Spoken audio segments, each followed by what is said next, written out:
అందరికీ నమస్కారం. నేను మీ కొట్టే కావ్య. గత కొంతకాలంగా ఆంధ్రప్రదేశే కాదు, మొత్తం యావత్ భారతదేశం మొత్తం కూడా విపరీతంగా చర్చించుకున్న అంశం, ఇక మీదట చర్చించుకోబోయే అంశం కూడా తిరుమల తిరుపతి దేవస్థానానికి సంబంధించి స్వామివారి లడ్డూ ప్రసాదం గురించే. ఎందుకంటే ఈ లడ్డూ ప్రసాదాన్ని తయారు చేసేటటువంటి నెయ్యికి సంబంధించి గత ప్రభుత్వంలో కల్తీ జరిగిందని చెప్పని, వాడకూడని పదార్థాలు ఇందులో వాడి ఆ ప్రసాదాన్ని అపవిత్రం చేశారని ప్రస్తుతం ఈ రాష్ట్ర ముఖ్యమంత్రిగా ఉన్నటువంటి చంద్రబాబు నాయుడు గారు, అదేవిధంగా డిప్యూటీ సీఎంగా ఉన్నటువంటి పవన్ కళ్యాణ్ గారు గతంలో ఈ వ్యవహారానికి సంబంధించి మాట్లాడారు. వాళ్ళు ఎన్డీడీబీ ఇచ్చినటువంటి నివేదిక ప్రకారమే స్వామివారి ప్రసాదం అపవిత్రమైందని చెప్పడంతో ఈ వార్త ఒక్కసారిగా సంచలనంగా మారింది. ఇక నాటి నుంచి నేటి వరకు కూడా దీని మీదకు సంబంధించి వైసీపీ నేతలు భిన్న వాదనలు వినిపిస్తూ సుప్రీంకోర్టుకు వెళ్లడము, అక్కడ సుప్రీంకోర్టు ఆదేశాల మేరకు అటు సిబిఐ, సిట్ ఈ దర్యాప్తులు చేసుకుంటూ వస్తూ నేటి కాలానికి సిట్ 219 పేజీలతో ఒక ఛార్జ్ షీట్ని అయితే వేయడము, దాన్ని కోర్టుకు కూడా సబ్మిట్ చేయడం అయితే జరిగింది.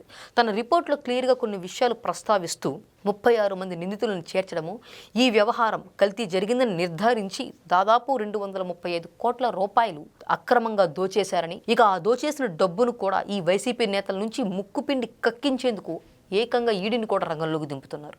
మరి ఇదంతా ఓ పక్క జరుగుతూ రాష్ట్రంలో దేశంలో సంచలనంగా మారుతూ ఉంటే, అటు వైసీపీ నేతలు అంటున్న మాటలు ఏంటంటే కల్తీ సహజమే, కల్తీ జరిగింది, కానీ మీరు చెప్పిన రీతిలో కల్తీ జరగలేదు, అసలు దీన్ని కల్తీ నెయ్యి అని కూడా అనకూడదని చెప్పని సిట్ ఈడ్చిపెట్టి కొట్టింది వైసీపీ నేతలు. ఇది సింథటిక్ ఘీ, రసాయనాలతో తయారు చేసిన నెయ్యి, ఎక్కడా కూడా చుక్క పాలు ఉపయోగించలేదు. సో 2019 నుంచి 2024 వరకు కూడా స్వామివారి ప్రసాదాన్ని తయారు చేసినటువంటిది అసలు నెయ్యే కాదని, అదొక సింథటిక్ ఘీ అని, అది కల్తీ జరిగిందని సిట్ చెప్పింది. ఈడీ వస్తుంది, కేడీలను పట్టుకుని బేడీలను కూడా ఖచ్చితంగా వేస్తుంది. ఈ భయం వైసీపీ నేతలందరికీ కూడా పిచ్చగా ఉంది. అది ఎటు తిరిగి చివరికి పాలక మండలి సభ్యుల్లో చైర్మన్గా చేసినటువంటి వైవి సుబ్బారెడ్డి గారి దాకా వెళ్తుందా, లేకపోతే ఆయనకు మించి ఆ వెనక ఉన్నటువంటి సూత్రధారి దాకా వెళ్తుందా అనేది తెలియక తాడేపల్లి అంతా తడబడుతూ ఈరోజు తప్పటడుగులైతే వేస్తుంది. కూటమి నేతలంతా కూడా మహాపాపం జరిగింది, కల్తీ జరిగిందని చెప్పని ఓ పక్క పవన్ కళ్యాణ్ గారు గతంలోని ఈ వార్త తెలిసినప్పుడే 1 సంవత్సరం క్రితమే ఆయన ప్రాయశ్చిత దీక్ష చేశారు, దుర్గమ్మ గుడి మెట్లను కూడా కడిగారు. మరి అసలు ఇంత ధైర్యం వైసీపీ నేతలకు కేవలం 235 కోట్ల రూపాయల కోసమే వచ్చిందా? ఇది ప్రసాదాన్ని మాత్రమే అపవిత్రం చేసిందా, లేకపోతే హిందువుల అందరి మనోభావాల మీద ఇది ఏకంగా వైసీపీ చేసిన దాడిని కూడా మనం అనుకోవచ్చా అంటే ఖచ్చితంగా నేను చెప్పవచ్చు.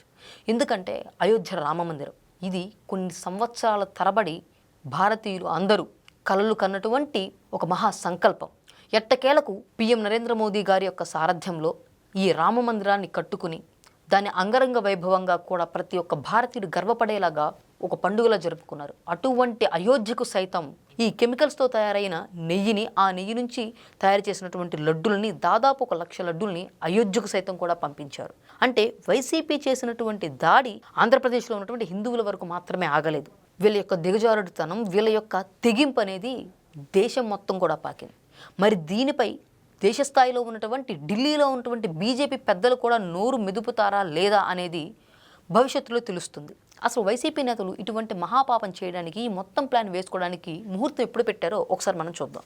2020 ఫిబ్రవరి 29 టీటీడీ బోర్డు తీర్మానం నంబర్ 371 ద్వారా, అంటే ఆ రోజు ఈ తిరుమలకు సంబంధించినటువంటి ఈ ప్రసాదానికి సంబంధించినటువంటి టెండర్లలో కొన్ని మార్పులను చేసి దాని ద్వారా ఈ మొత్తం మహాపరాధానికి కూడా వైసీపీ ప్రభుత్వం ముహూర్తం పెట్టింది. మరి నాటి నుంచి తాము అధికారం దిగే వరకు కూడా సుమారు 219 పైగా హిందూ దేవాలయాలపై వైసీపీ హయాంలో అనేక అపచారాలు, అనేక దాడులు కూడా జరిగాయి.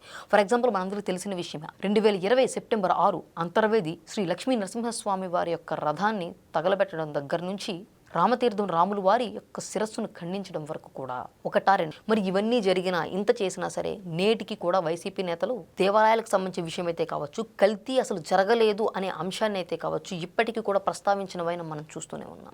అసలు అన్నిటికన్నా ఇంకా మనం క్లియర్గా కాస్త గొప్పగా చెప్పుకోవాలంటే అది గత వైసీపీ ప్రభుత్వంలో స్వామివారికి జరగాల్సినటువంటి కైంకర్యాలు కావచ్చు, ఆగమ శాస్త్రాల ప్రకారం జరగాల్సినటువంటి పూజా విధానాలు ఏవి కూడా ఒక పద్ధతిలో ఆ ఆగమశాస్త్రంలో పేర్కొన్న విధంగా ఎక్కడా కూడా జరగలేదంటూ ఆలయ ప్రధాన అర్చకులు సైతం కూడా వాపోయిన పరిస్థితి చూస్తూనే ఉన్నాం.